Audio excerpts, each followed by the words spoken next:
Welcome to A Fork in Time, the alternate history podcast.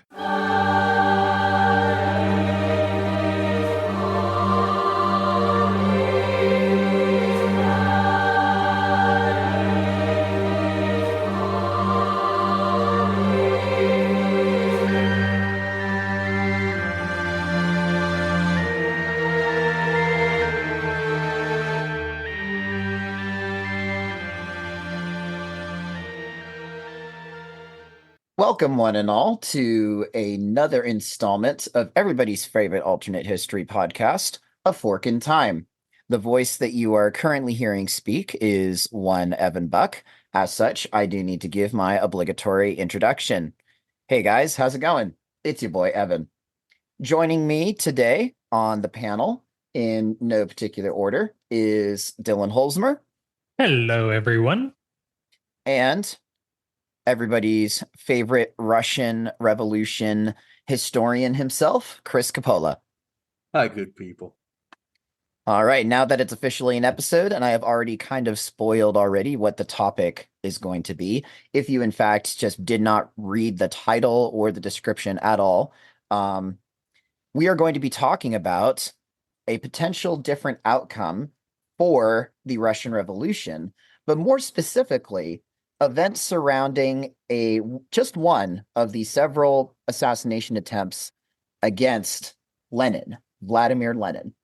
So on the evening of August 30th, 1918, Vladimir Lenin, who is the leader of a particular faction of the communists at this point called the Bolshevik Revolution, and the head of the Soviet government, delivered a speech. And Dylan noted this before, right before we actually hopped on recording here, but it was at a place known as the Hammer and Sickle, which is an arms factory in southern Moscow. And it literally sounds like, It's where they invented the Moscow Mule. Basically, yeah, that's what it sounds like. The greatest communist bar name ever. Literally the greatest communist bar name ever. But as he was leaving the factory, a disaffected, disillusioned member of the the Socialist Revolutionary Party, Fanny Kaplan, approached him with a hidden revolver and decided to try to assassinate him because she believed that Lenin had betrayed the causes of the revolution. In our timeline, Lenin, although he was gravely injured, actually survives this assassination attempt. In our timeline, things are going to be a little bit different. And something to keep in mind at this point. So we are right at, August of 1918. This is right before the Civil War, the Russian Civil War officially breaks out between the Bolsheviks and the White Russians, all of this. And this was arguably one of the biggest proximate causes of that. So Lenin's recovery and ability with his charisma, ability to lead the Bolshevik forces, ultimately is what led to the Red Army being able to defeat the White forces, start consolidating power around 1920. But in this timeline, unfortunately for Lenin, he is going to succumb to this assassination attempt. And we have some thoughts on who is going to be the most likely leader as a result of this, due to ideological similarities and basically pragmatic realities. We believe that Lenin's most likely heir apparent would be one Leon Trotsky. And Chris, do you want to take it from here, talking about some of the intra-party machinations and reasons why we think that Trotsky would be the most likely to take over the reins? Sure. So right before we started this, I said I'm going to kind of do what I did on the French Revolution episode, the Flight to Varennes episode, where looking back now, we all think the revolution happened and it was done. That's not what happens here. It was far from a given that the Bolshevik faction was going to win, let alone the communists themselves. At this point, because we all kind of take it as a sort of a foregone conclusion, but this actually wasn't the case. Well, the other part of it is to think about like who are all of these different names and what do they kind of believe. There, within Russian socialist communist thought, there's kind of four main groups. There's the left and the right, and then there's kind of the beliefs of who's going to do this. So what's called the Russian Social Democratic Party, which splits into the Mensheviks and the Bolsheviks, believe the urban workers are going to be the class that carries out the revolution. If you know anything about Russia, there aren't any urban workers. There just aren't enough. The other group, the social revolutionaries, think the peasants are going to be the ones that carry out the revolution. And this was the one that Fanny Kaplan came from, right? She comes from the left SRs. So she comes from one of the factions of these. Just trying to keep it all straight. Yep. Who basically believe, no, we don't need to have like Marxist urban workers.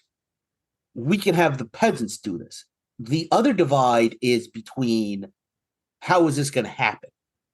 Kind of the Mensheviks and the right SRs think we just need to set up like standard democracy, and eventually it'll work itself out in the wash, and the group we think will rise and will create socialism. The Bolsheviks and the left SRs think history needs some help sometimes, so we're going to push it along a little bit further. Those are the important groups within like the communist movement, and that becomes important in a little bit. February Revolution, czars kicked out, and basically a debating society in Petrograd is formed, one being the provisional government, one being the Petrograd Soviet. Interplay between them, one of the things that is scheduled is something called the Constituent Assembly. And everybody says this is going to be the equivalent of the National Assembly in France, the equivalent of Congress in the United States. This is actually going to be a democratically elected body that can come in and can reform society. The Bolsheviks, A, think sometimes history needs our help, and B, think that the urban workers should be the ones pushing this. What that means is they don't have enough representation to actually mean anything in the Constituent Assembly. So a lot of the revolution that we're all familiar with in November 1917 is so that they're in power before this Constituent Assembly gets in, so that they're making these decisions because everybody thinks the Constituent Assembly, which is set to meet in January 1918, people actually kind of think that has like legitimacy because it's a broadly elected body. The Bolsheviks come in, take power, and make sure that never happens. I mean, it's basically the difference between the power of persuasion versus the persuasion of power. Right. And they took over specifically to stop the Constituent Assembly from coming in, because if you look like the social revolutionaries, you'll see them sometimes called SRs, were massively outnumbering both the Mensheviks and the Bolsheviks. But sometimes being first is better than being most popular. That's kind of why the Bolsheviks took over. They form a government. They negotiate peace with Germany in March 1918. Their Commissar of Foreign Affairs, who we will be talking a lot about, Lev Davidovich Bronstein. Yeah, that's right. I'm using Trotsky. That was Trotsky's initial name.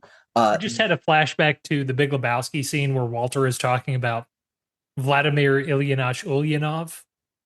To let everybody know what went through my head as Chris is talking about this. Yeah. Ooh, by the way, that's Lenin's original name, right? Yes, that's Okay. yes, Lenin. Vladimir Lenin, not John Lennon. I am the Walrus. So That's Ringo Starr. We've already derailed. The white Cossacks have taken the line. We have derailed. You're right. So, Oh man. Trotsky is Commissar of Foreign Affairs. He negotiates the Treaty of Brest-Litovsk, which basically allows like the Soviet government, the Russian Bolshevik government, to keep being a thing. Because up until then, it's winter between when they take over November and March. There's not a whole lot of fighting, but Germany is still technically at war with them. And during the negotiations, the Soviets, like the Bolsheviks, try and play some games to delay. And the Germans say, that's nice. We are still at war. We will start taking over turf again. And they start. And then immediately the Bolsheviks throw up their hands and say, you know what? We will give you whatever you want. Please, here is our lunch money. We got our own problems that we got to deal with. Yes, because they have a whole bunch of Russians. They have an entire civil war to fight. They have all of these, I talked about the other groups within the Russian, like communist, socialist, whatever movement. But then you also have constitutional Democrats, monarchists, nationalists of every stripe, all of it. Russia is a bit of a basket case. The Soviet Union, the Bolshevik state, is a basket case. And because it's not even the Soviet Union at this point. It's still Russia. I don't even like calling it Russia, because Ukraine, because the Baltics, because Central Asia, because at this point, Finland, despite an interesting online conspiracy I've heard, Finland exists. At this point, it is technically part of Russia. It's part of what we're talking about. I don't know. Maybe this is when they invented it for fishing quotas, Chris. Who would have beaten them in the Winter War, though? That's my question. Well, we'll get there. That's a real interesting question, which we actually can almost touch on. But after he successfully negotiates the Treaty of Brest-Litovsk that, literally preserves the Bolshevik state, he gets moved over to Commissar for War, and he keeps preserving the state by organizing the Red Army into a fighting force that can actually go out and take on some of the white troops that are already starting to form, and there's about to be a whole bunch more. Yeah.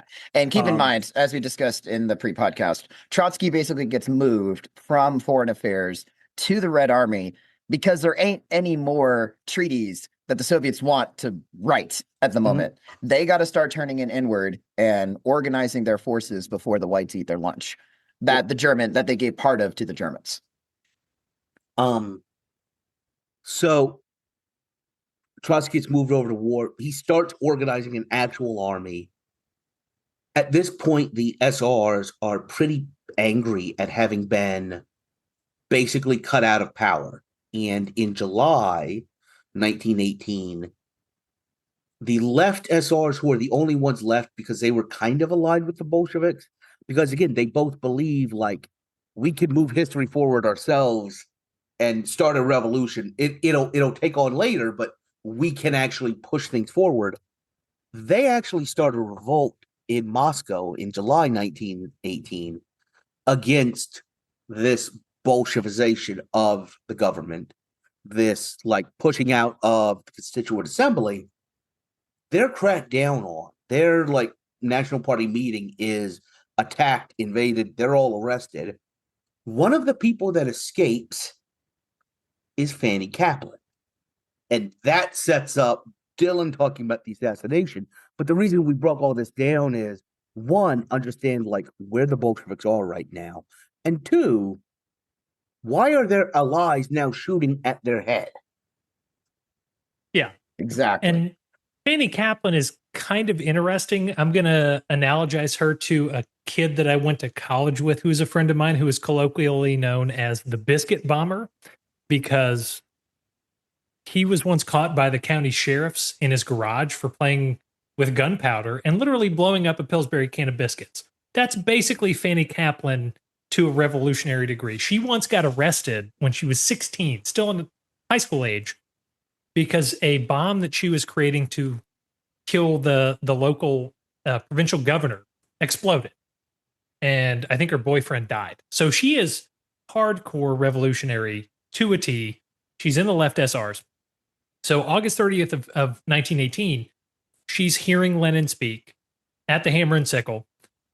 As Lenin's walking out to his car, Fanny kind of shouts out, gets his attention, and she fires 3 shots at him. One of them hits his coat, kind of blows through. The other 2 hit him. One hits him in the neck. The other one somehow punctures his lung and gets lodged in his collarbone. And Trotsky in our timeline, Lenin in our timeline, basically never entirely recovered from this. He didn't show his face to the public for like 4 months after this because he was recuperating. It wasn't really until 21 or 22, 3 or 4 years later, that the surgeons thought he had recovered enough to even operate to get these bullets out. And, you know, Lenin dies of a series of strokes in 1924. There's theories that this damage from Fanny Kaplan's assassination attempt directly contributed to his weakened physical state and these strokes that eventually ended up offing him. But what's really crazy about this is Lenin somehow survives. It's like Rasputin. You cannot kill this dude. You know, Rasputin, they beat him to death. They poisoned him. They clubbed him. They drowned him in the river, and somehow he still supposedly survived. Lenin's kind of the same way. Fanny Kaplan's bullets, one of them was explosive, like literally designed to hit him and blow up. The other one was that worked out so well with her first bomb. Exactly. Yeah, explosives not her career chosen. Not really her thing. Like she's going down the career path despite any evidence telling her not to. But her other bullet was laced with curare, which is like a James Bond odd job. Like you assassinate some world leader, and James Bond has to figure out how to stop it. Like that's what she's using here. She's using explosives. She basically smeared the bullet in poison. Yeah, she's using explosives and poison. And Lenin still doesn't die. That's kind of the situation. But Lenin is like, he must have amnesia because they forgot that I'm him. Like he lives. He lives through all of this. He's and like funnily, John. No, sorry, go ahead. No, I was just gonna say, funnily enough, the theory is that the discharging of the bullet was so hot that it actually like completely annulled the effects of the poison. So she didn't really think through the explosive part or the poison part very well. Yeah, I was going to say Lenin is like John Wick if the proletarian dictatorship was his dog. Like you just can't kill him. Yeah, so exactly. In our fork, one of either the poison or the explosive or something kills Lenin. Somehow Fanny Kaplan, in spite of all the evidence to the contrary, manages to kill the leader of the Bolshevik Revolution. So in that situation, Trotsky, when in our timeline, when news of the assassination attempt came out, he rushes back to Moscow. He books it. The other famous person you're probably expecting to hear a lot about in this podcast, a certain Yosef Jugashvili. Yeah, that's right. We're doing origin names. We're going back to the OG names. Yeah. Also, the sexiest like 21-year-old booking photo you can ever see on Instagram. Challenge accepted. You Google me and okay. Luigi Mangione is entered the chat? Question mark. Basically, that's pretty much what we're talking about. But anyway, Stalin is in Tsaritsyn, which is not Stalingrad yet at this time. He stays there. So Modern Trotsky, day Volgograd, I believe. Yeah, modern day Volgograd. Trotsky rushes back to Moscow. So in our timeline, Trotsky, again, he was the president of the Petrograd Soviet in the aftermath of the original uprisings in Petrograd. He is the head of the Red Army.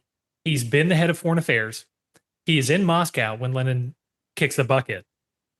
He is the one that takes over. So Trotsky, very different from Stalin in a couple of ways that I'm going to just kind of give highlights about for right now, and we'll kind of get into them as we go. Trotsky is very different from Stalin. Stalin favored socialism in one country, the building up of the Soviet Union as an shining Moscow is the city on the hill for socialism. It's an example of what socialism can do for you. Trotsky, much more kind of classical Marxist revolutionary, believing in a proletarian uprising all over the world, of a sort of international socialism, proletarian revolution. Specifically, that like the Stalin believes we can build socialism in Russia. The classical Marxists said you need to go through the steps of bourgeois democracy and develop an industrial proletariat. They're going to be the ones you that can take have the over. revolution. Yeah. World Like revolution, I was saying, constant battle against permanent revolution. Permanent through this revolution. Idea of industrial development leads to workers being dissatisfied, leading to democracy, like in the French Revolution, leading to an inevitable uprising of the proletarian worker class against the bourgeois and the capitalists who have before this been put in power. So very different philosophies of kind of the nature of socialist and communist revolutions. We can get into economic theory too, but basically Stalin favors super heavy industrialization. Trotsky favors kind of a natural trade union development of socialist theory. It's a very different. When you say trade union, literal like workers running the factories. Yes, basically. almost akin to like a syndicalist kind of communism. Like the trade unions are the political unit. Yeah, I would probably say the closest analogy is like Yugoslavian socialism, probably in practice. Yeah. So Trotsky takes over, and you have to remember. So this is August of 1918, like Chris talks about. This is after the initial wave of the revolution, but this is before the Russian Civil War. So the whites and the reds have yet to go at it. Now, Trotsky makes sense because, well, he's the head of the Red Army. So if you're going to have a civil war, who better to be in charge than the man who runs the army? Circumstantial and direct evidence suggests that Lenin thought of and kind of saw Trotsky as his, heir apparent, most, closely aligned with his vision and ideas.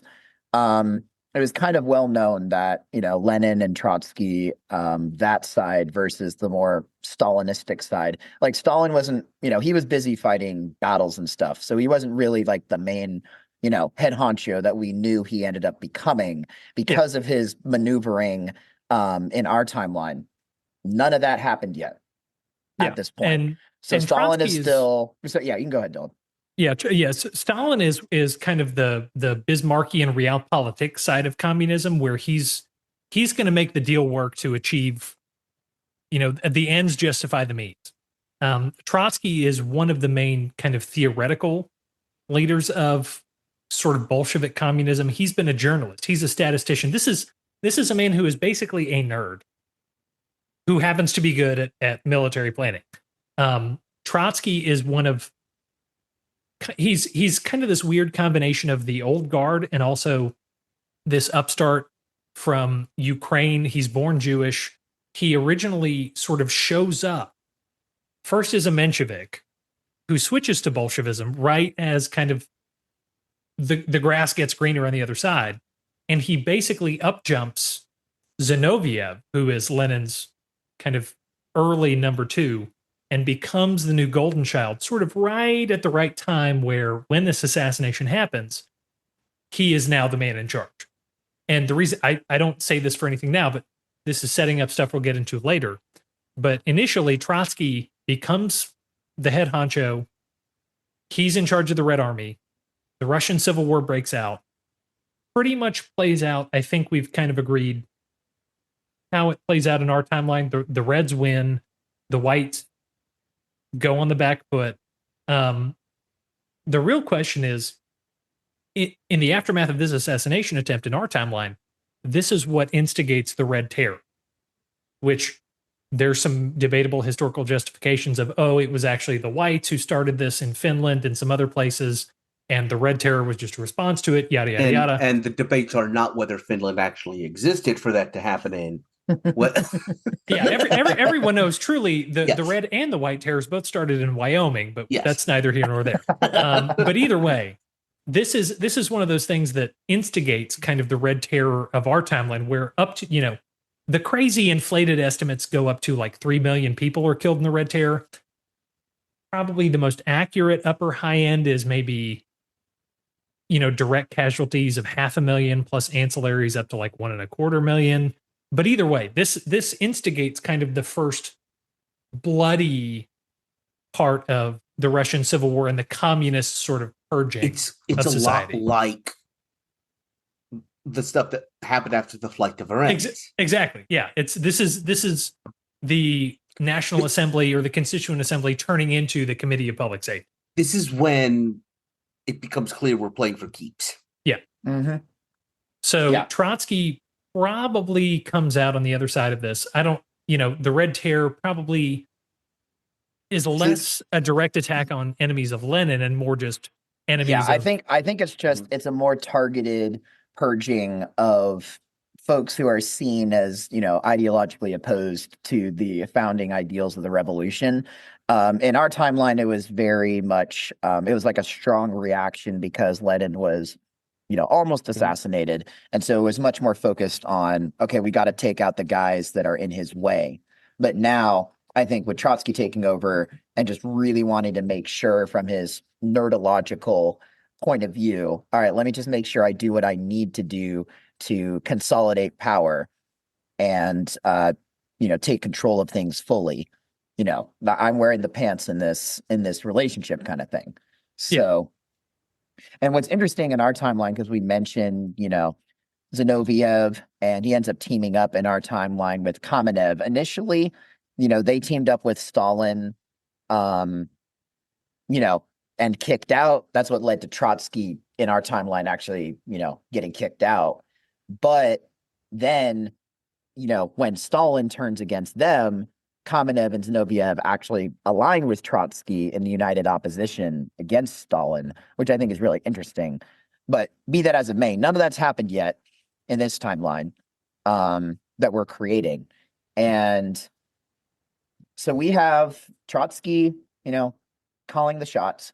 We have a smaller scale Red Terror happening. So this happens in, September 1918. Civil War plays out kind of as we see it in our timeline. There's one thing I do want to mention. Yes. September in our timeline, 1918. Right after this happens, Stalin gets in an argument with Trotsky and his appointed commander down at Tsaritsyn, and actually sends Lenin a telegram complaining about Trotsky and telling Lenin this guy has no idea what he's doing. This is where Stalin oversteps himself, and if there's no Lenin to send the two kids back to their rooms and tell them to play nice with each other, if one of them's actually in charge, well, we can say that the Red Terror may not have as many victims, but one of them's going to be Stalin. Yeah. Well, that could very well be the case. I also think what we were talking about if it doesn't happen now in the Red Terror, I think, Chris, you can give like a short aside on where you think ultimately Stalin might be taken out because of what happens in our timeline. Although I do think maybe we decided it doesn't happen because Trotsky's at the head.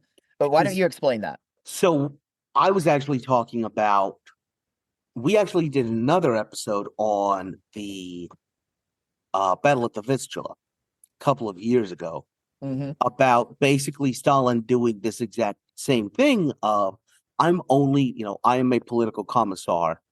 Basically, one of the things that Trotsky did when he came in was say, all right, listen, maybe you can't just put random people in charge of military units, and maybe we actually need like officers.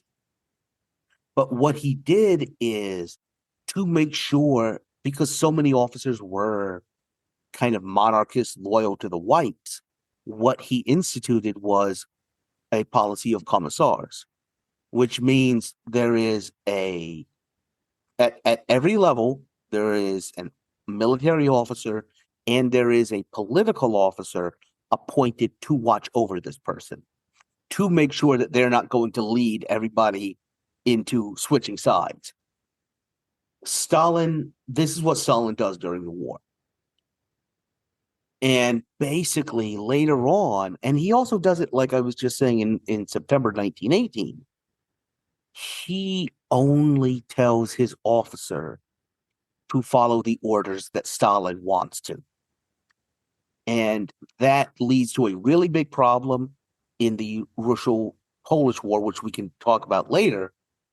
And it's what does him in here. He has this habit of undermining Trotsky. And if Lenin is overall in charge, that's one thing. If Trotsky's in charge, that's not going to fly. Right. Yeah, and I think so. To get to the Russo-Polish War, because I think we've that's spent that's the next thing. Like the Russian Civil War plays out. Yeah, the Russian Civil War plays out. Trotsky basically finishes it like in our timeline, but you have to remember he is much more of an open. Lenin's kind of this chameleon figure in terms of what he envisions from the Russian Revolution on a global stage. Trotsky's much more open in his permanent world revolution kind of ideas. So I think the resolution of the Russo-Polish War results in still a Russian victory. I think the nature of whatever Poland results from that is probably much more Soviet aligned. But we don't. I mean, in this timeline, we don't have Stalin rushing into what is known as the miracle on the Vistula. Where the Polish beat back the Soviets. So we have a different outcome of that.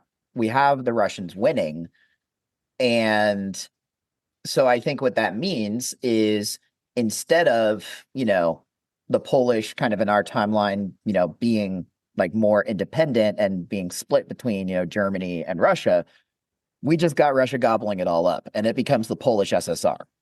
Yeah, which I think is probably a more, if we're talking about a Trotsky, given his world permanent revolution, is probably a fairly independent SSR. Like it's a revolutionary Polish by the Poles SSR, but I do think it is a Polish Soviet communist polity that ends up kind of right around the time in 1921-22 when we're seeing what in our timeline was the formation of the USSR.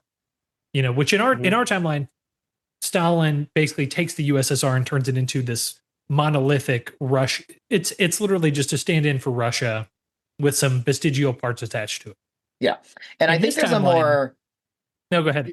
I was just going to say, I think Trotsky is going to be having less of a, persuasion of power persuasion. I think he's more power persuasion, on that scale, because like in our timeline, what we have going on around the same time as well is we have like a lot of the various, what end up becoming the various republics of the Soviet Union, being established, being set up in, the various parts of the 1920s. But we do have one, I think, slightly different outcome with one of them in particular, and that's Georgia. Because in our timeline, we have the Germans, being like Georgia was a protectorate of the Germans. And then when the Germans lost World War I, we have the British being installed there to counter a possible invasion from the Bolsheviks. And then in the Treaty of Moscow, Russia basically said, okay, we'll let Georgia be independent as long as you guys don't hold any hostile forces. So Georgia was like, cool, no worries. And during like all the interwrangling in the Russian Civil War, Georgia kind of becomes a place where the Mensheviks set up shop and are like, all right, we can run things our own way here in Georgia. And in the real timeline, the Russians basically, after the treaty was signed, they're like, okay, take backsies. We didn't pinky promise, so we're good. We can just invade you now because you don't have anybody protecting you. That's against our interests. In this timeline, there's not going to be an invasion because Trotsky, even though he pragmatically became a Bolshevik, ideologically, he is still more of that Menshevik camp, I would argue still. And so, he'll look at the Georgia situation and be like, hey, we have an ally state, rump state there. I'm cool with that. I think eventually, maybe not much later than what happens in our timeline, Georgia's probably going to want to sign up to be a constituent republic of the Soviet Union a few months later, a year later, because they have a guy who's a lot more aligned with their leadership calling the shots. So they're like, hey, why do we need to be independent anymore? We can be part of a broader revolutionary happening, a bigger party going on. And there's not going to be any sort of, force behind it. So what's interesting about that is that we could have a much more integrated, Georgia into the Soviets, into the Russian politic proper in the alternate timeline.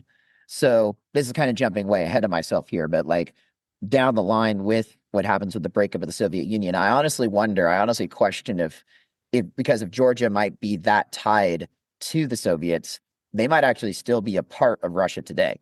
But I think I'm jumping ahead of myself there. Yeah, but I think you bring a good point in that, because we're talking about the formation of the USSR as a thing. Mm-hmm.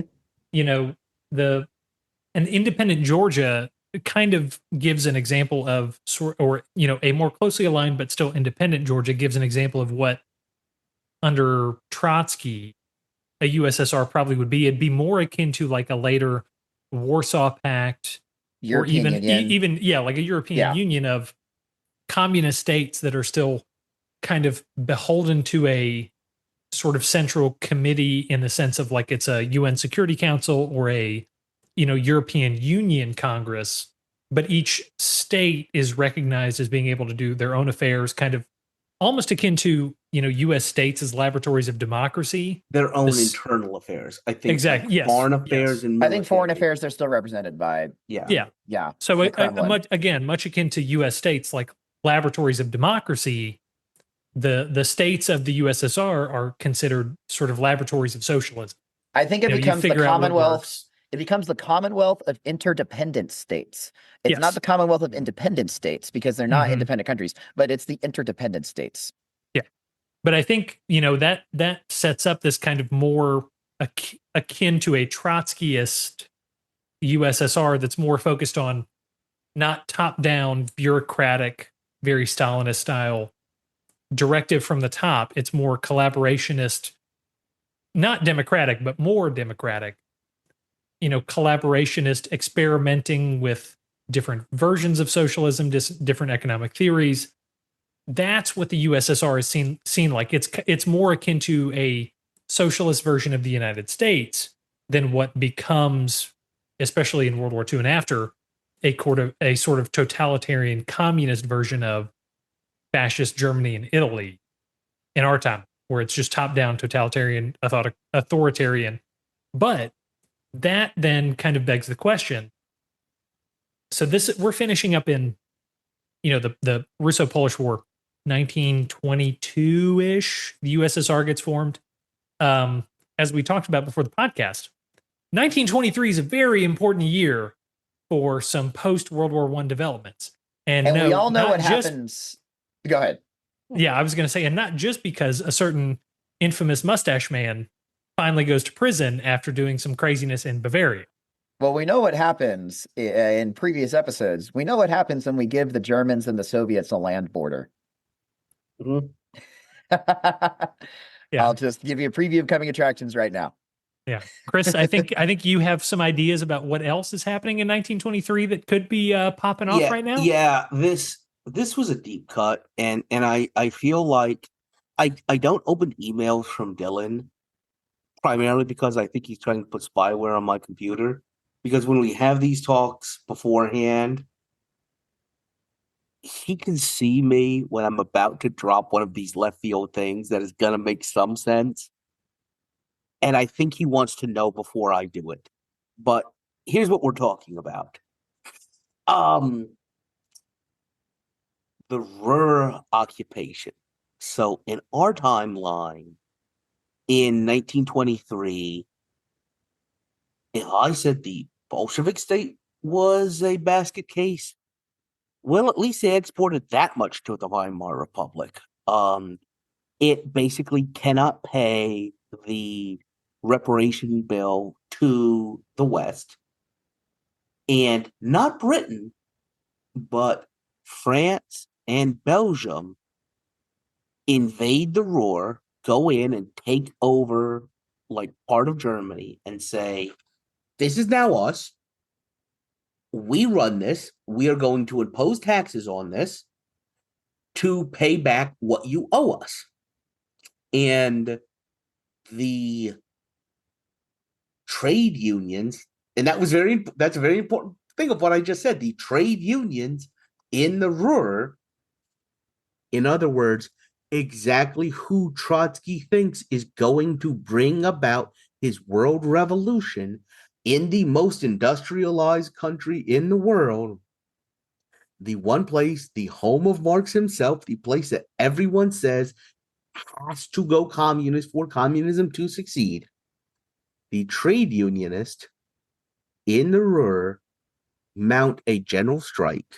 And what a general strike is, as opposed to a regular strike is the workers at X company say, we want to renegotiate our contract, we want this, we want that. And then they usually end up getting Pinkertoned. Yeah. A general strike is the workers, every single worker in an area saying, we're all going on strike until this thing happens. We're all pissed. It shuts and we're shutting everything down. And so the trade unionists in the Ruhr shut down the entire economy so that there was nothing for the British and for the Belgians and the French to take. As we said, and actually normally we have the chicanery going the other way. This might be one of the first times we have the chicanery flowing east to west. But if you've got a Trotskyist state on the borders of a Germany, a Weimar Republic that's facing trade unions flexing their muscle, he's probably sending some kind of support. I think he's salivating at the chance to, Hitler's in jail, and now he's got the general strikes going on. He's going to start meddling in those affairs.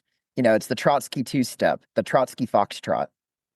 And and basically like the Soviet Union, by the way, now I think we can officially call it the Soviet Union. I have been dancing around We've been dancing around it a little bit. Yeah. Now it's the Soviet Union. Soviet Union aids these striking workers. But this nation, even if it includes Poland, even if it includes some other areas, just fought a civil war and is in no shape to actually go toe-to-toe with France. And so they wind up getting themselves embarrassed. They overplayed their hand, and they come back across the Oder with their tail between their legs. What we said is this foreign adventure is really analogous to what happens in our timeline to Nikita Khrushchev. Basically, after the Cuban Missile Crisis, the Soviet Politburo had an intervention, and I don't mean sending military advisors, I mean sitting down with Nikita Khrushchev and asking him to admit he has a problem with foreign adventures. And by sitting down and asking him to admit he has a problem with foreign adventures, I mean surrounding the Kremlin with tanks and telling him it's time to go on vacation. So, one of the things we had been discussing was like, Trotsky's going to take over after Lenin's assassinated. Given when he was, given what Trotsky was at this point, he's going to be in charge. Every single one of us said, how long is that going to last? Because one of the reasons that Stalin was successful, I'm reminded of a quote somebody used. It was about MacArthur. but he's the smartest man in the room, and he made sure everybody else knew it.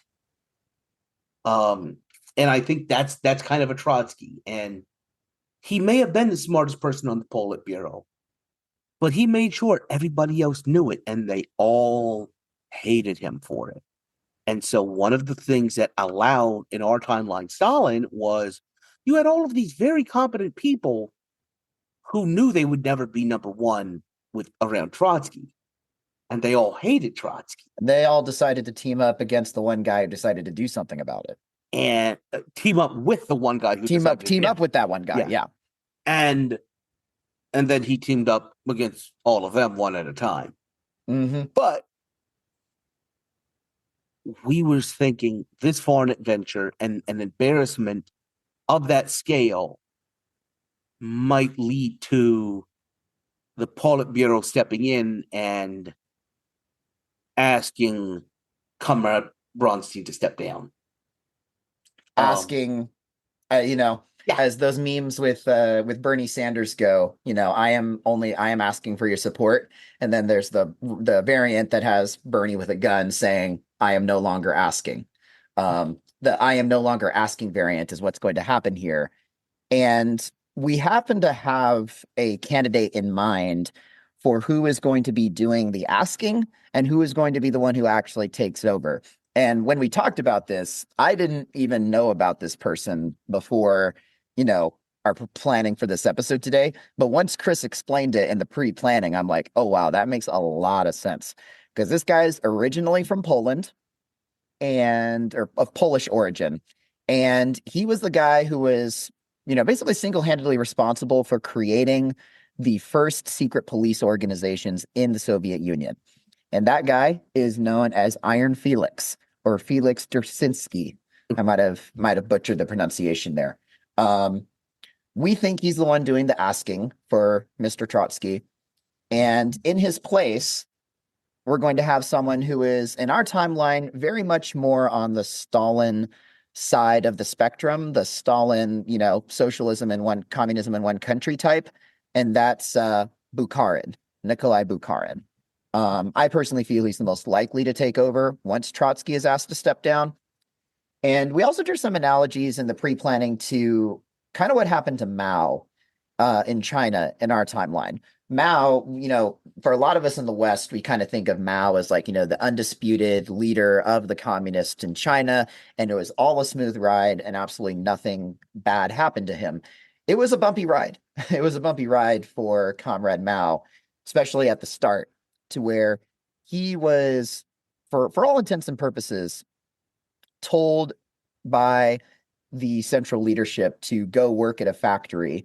They didn't want to kill him. They didn't want to off him. They didn't want to, get rid of him completely, but they wanted to marginalize him, and marginalize him they did. That ended up biting him in the butt later on with his comeback tour. But here in this timeline with the Soviets, there's probably some analogies between what happens in Trotsky's career and what happens in Mao's career. Although I think, Chris, what we ultimately ended up saying was that Trotsky is probably not going to end up having the comeback tour part of it. Well, Trotsky's not going to have a comeback tour at all, period. No. Full stop, end of statement. But one of the things we were talking about was go watch The Death of Stalin. It has nothing to do with what I'm about to say, but it's a good movie. Go watch it. It's such a good movie. Gotta put in that plug. Just absurd watching that many famous actors pretend to be Soviet leaders and somehow be so funny but so evil. What Stalin did was he centralized everything under himself. Even in Lenin's time, there were issues that were brought before the Politburo, and Lenin lost. And if he lost, sometimes he would try but he generally was like, all right, I lost. Stalin centralized all of it under his own personal command. And what The Death of Stalin, the movie shows is when we all take orders from one person and there is no successor, we're all answering to one person and something happens to that one person, it's a little chaotic. And I think if you don't have kind of centralization under Stalin like you saw, it's distinctly possible that you still have the Politburo making decisions. Mm-hmm. So what would happen, what Trotsky's fall would look like is he's getting the Commissariat for War taken away from him. He's no longer in charge of the military. That is obviously way too much power for him to have. But he's kept on the Politburo to prevent purging of one side and the other, to kind of keep everybody together. A little bit like we did the episode on the Tiananmen on Zhao in China. And this idea after Mao of, all right, listen, even if you mess up, the worst that's going to happen to you is you're not going to be in leadership, you're not going to be in decision-making capacity, but you're still going to be on the committee. And I think that could be where this more disparate, more open, and by the way, non-Stalin Politburo goes in terms of its structure. So, yeah, we'll keep him around because he has some people on his side, and we don't want to really split things, but he can't be running it the way he was. Yeah, and if Trotsky gets relegated, he originally started out as a journalist. So if he's in foreign affairs or something like that, this early kind of Soviet new communist ideal for society, it's going to need a propaganda person. Mm-hmm.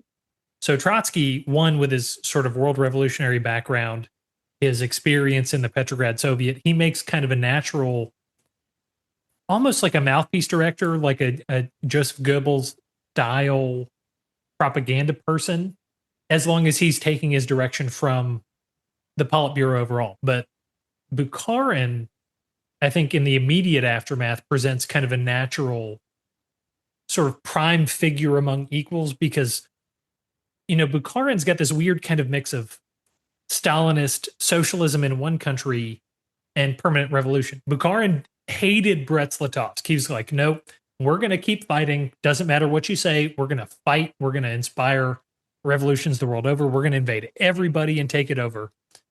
But at the same time, he acknowledged that we kind of need an economy to make that happen. So Bukharin became the kind of main advocate for the new economic policy that basically came right after the Soviet Union's civil war communism, which new NEP, new economic policy, basically super short version.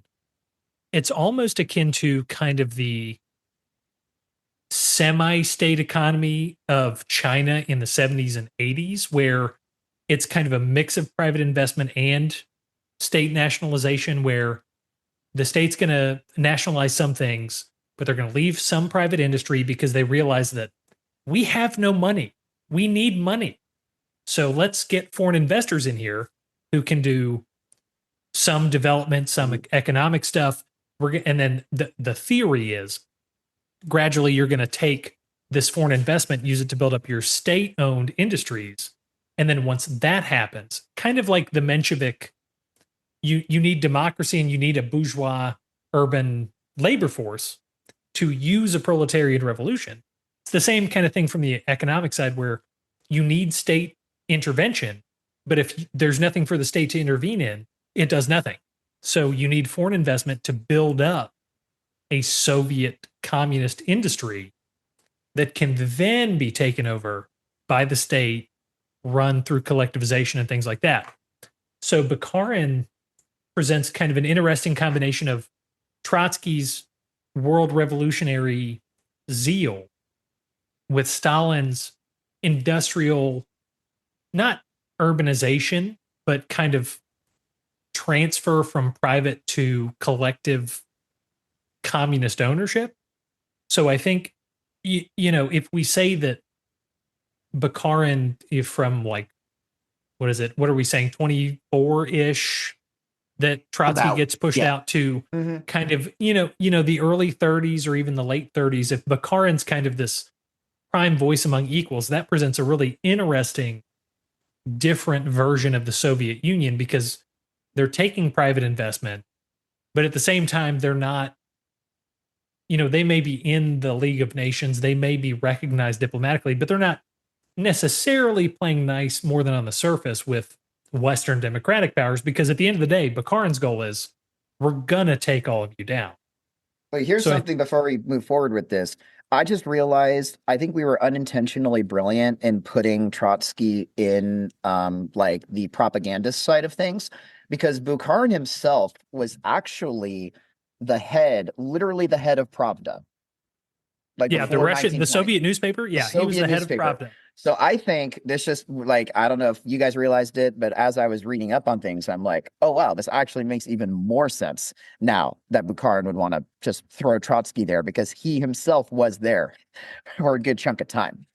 But I think what would be really interesting to trace down through the timeline, now that we have Bukharin installed, Iron Felix still, kind of flexing his muscle. Iron Felix, I think, passes away in, I want to say 1925, 1926.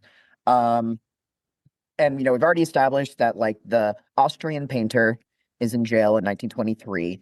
I don't know if anything major necessarily changes with regards to, if anything, I think having overt Soviet Trotsky meddling in German affairs, I think is only going to, and the jailing of Austrian painter, I think is really only going to strengthen or embolden, like his eventual rise to power.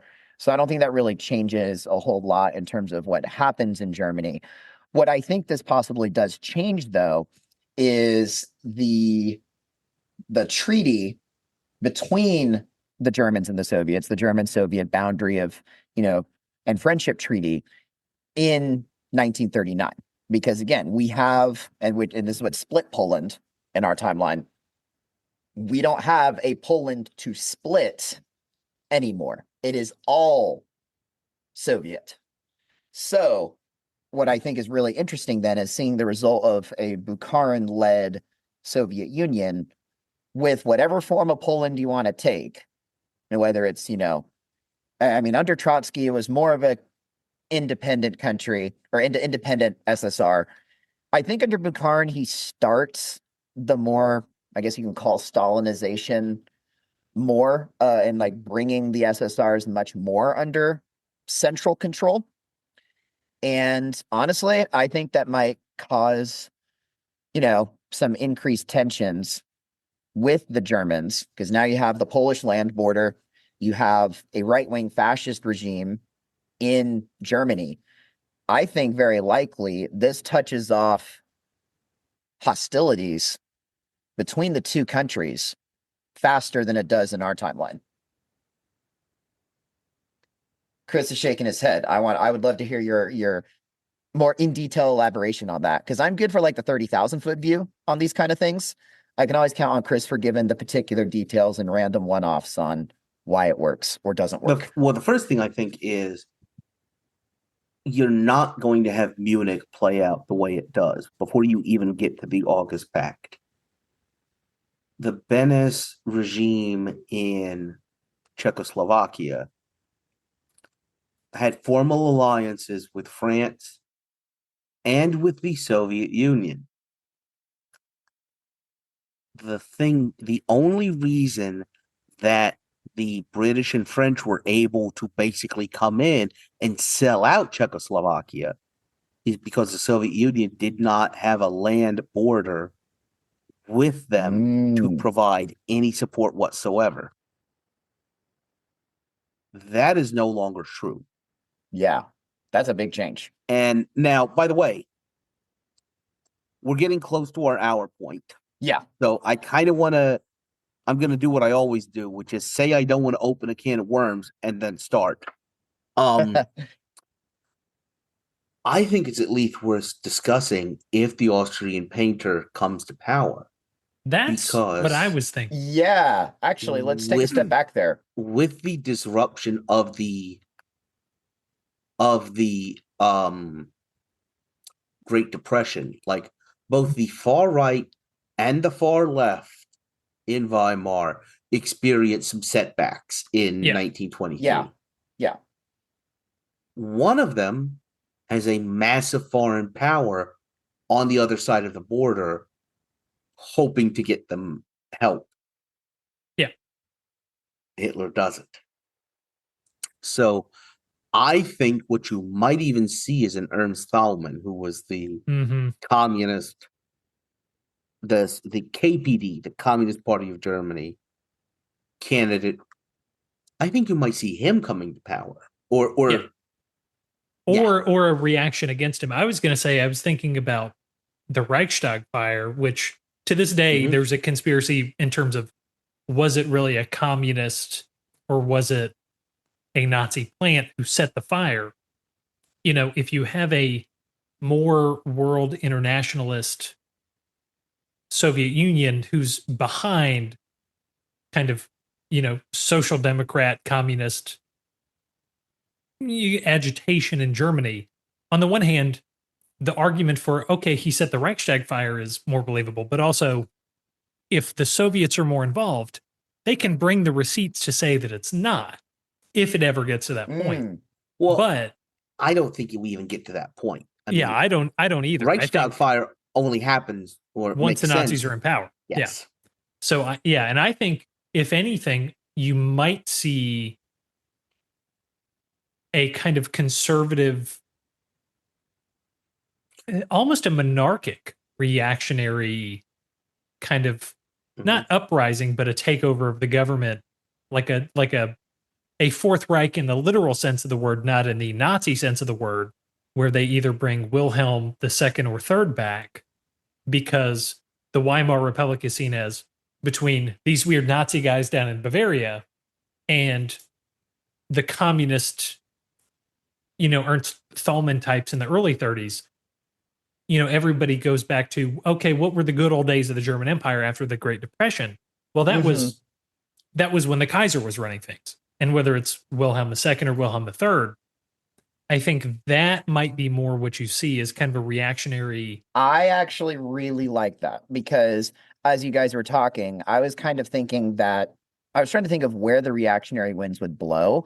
And I don't think it makes a ton of sense necessarily for, I'm going to say, a more established like German communism or whatever, because again, Trotsky was outed in this timeline as the one who tried to mess around in Germans' affairs. And so, now with a more, under the surface Bukharin regime, who they're still, hoping that happens and maybe giving some support through back channels, but it not being an official, basically this being the Trotsky equivalent of the Cuban Missile Crisis in the Bay of Pigs, that made his, rule fall apart. I think, Dylan, I really like what you said there. And I think I'm going to co-sign on to that because, ultimately, I think it'd be really easy at the end of the day to paint the Weimar Republic as incompetent, not able to deal with all this garbage. The crazy Nazis led by Austrian Painter in Bavaria versus the communists who might have been able to win an election and take over, but they're not going to be able to like really firmly have a big grip on society, what's going on. They're not parading around brown shirts. They're not lighting up the Reichstag. They're not doing those things. They're trying to be focused on setting up things, making an efficient government run. So I think there could be a very strong counter movement of a monarchical type in Germany. I really like that. And that's a very fascinating road moving forward. If we do again, we always float this idea of a potential second part, and I don't know if we will. This is a really good place to end things off. But if we revisit this, whether in the near future or the more distant future, that is going to be really fascinating, seeing the dynamics of a more potentially like monarchical Germany versus a more pragmatic Bukharin Soviet Union with a land border. There's a lot of potential ripples down that down throwing the stone in that pond. Yeah, and I think one of the things is it opens up the possibility for, one of the things the Nazi takeover of Germany did is that instigated ahead of time so many things that would have bubbled in terms of a democratic / monarchist versus communist kind of world revolution. If you go with the Marxist kind of dialectic of, everybody versus the communists, if not for the Nazis, that would have bubbled up somewhere at some point, whether it's in France with whatever hot mess they've got going on, whether it's, Mussolini finally drinking too much milk and realizing he's not right for, the country, and Italy becoming, whatever. But basically, with a return to kind of classic form for Germany, instead of the Nazis taking Czechoslovakia, Austria, Poland, Lebensraum in the East, going back after France, it opens up all these possibilities for, especially if you have a more activist, agitative USSR under Bukharin, there's no telling where that is going to cook off. Mm-hmm. Something's going to happen, whether it be in the 30s, the 40s, the 50s, because the advantage of, from Bukharin's perspective, the communist world revolution is we are already communist. All we have to do is get everybody else over to our side.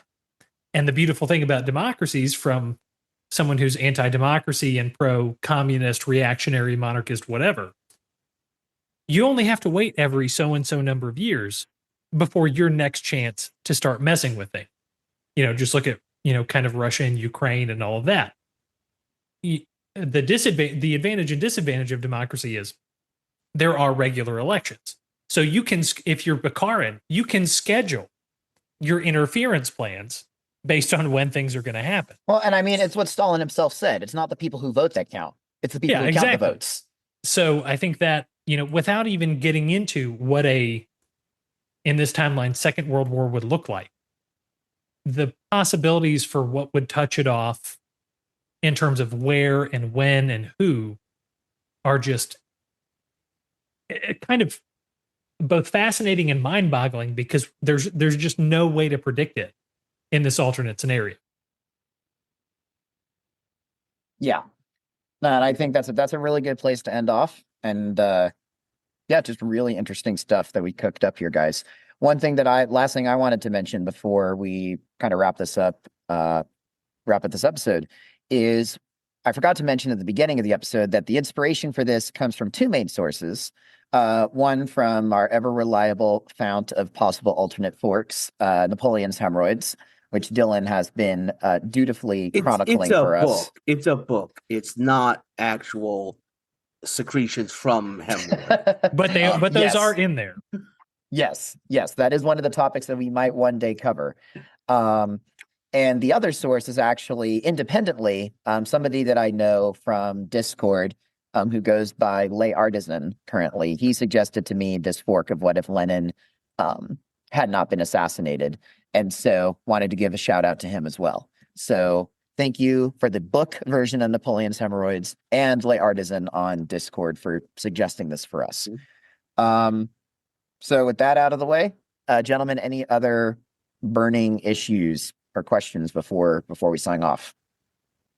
All I'll say is that with this fork, we avoid a ice pick to Trotsky. There's no Lev Trotsky's Mexican Vacation, to paraphrase our earlier episodes. And that's kind of where I'm going to leave it. Oh, thank you for reminding me. Actually, I can't believe that I passed up this pun opportunity when I initially said it. This might become the episode title. Who knows? But I said the Trotsky Foxtrot. How on earth did I not say I don't know. I missed that too. Fox Trotsky. Fox Trotsky. How did I not say that? Okay, at the very least, I'm moving up in the world. Chris is no longer just immediately shooting down my episode title suggestion. He's actually contemplating it this time. Okay, I think Evan's officially surpassed me. I actually, right now, my gut was saying something about.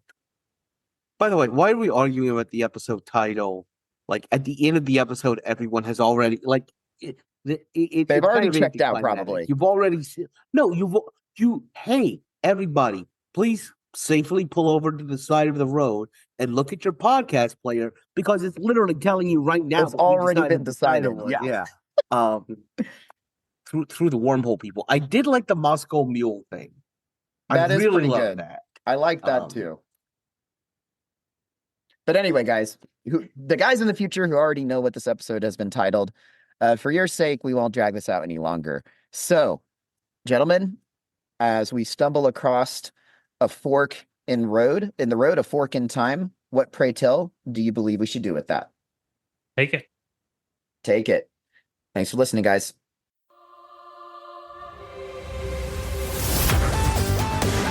Thanks for listening to A Fork in Time, the alternate history podcast. Learn more and provide feedback by visiting our website at www.aforkintimepodcast.com. Connect to us on Facebook at facebook.com/aforkintime or follow us on Twitter at AFIT Podcast. If you want to support the show financially, visit our Patreon page at patreon.com/aforkintime. We hope you will join us next time.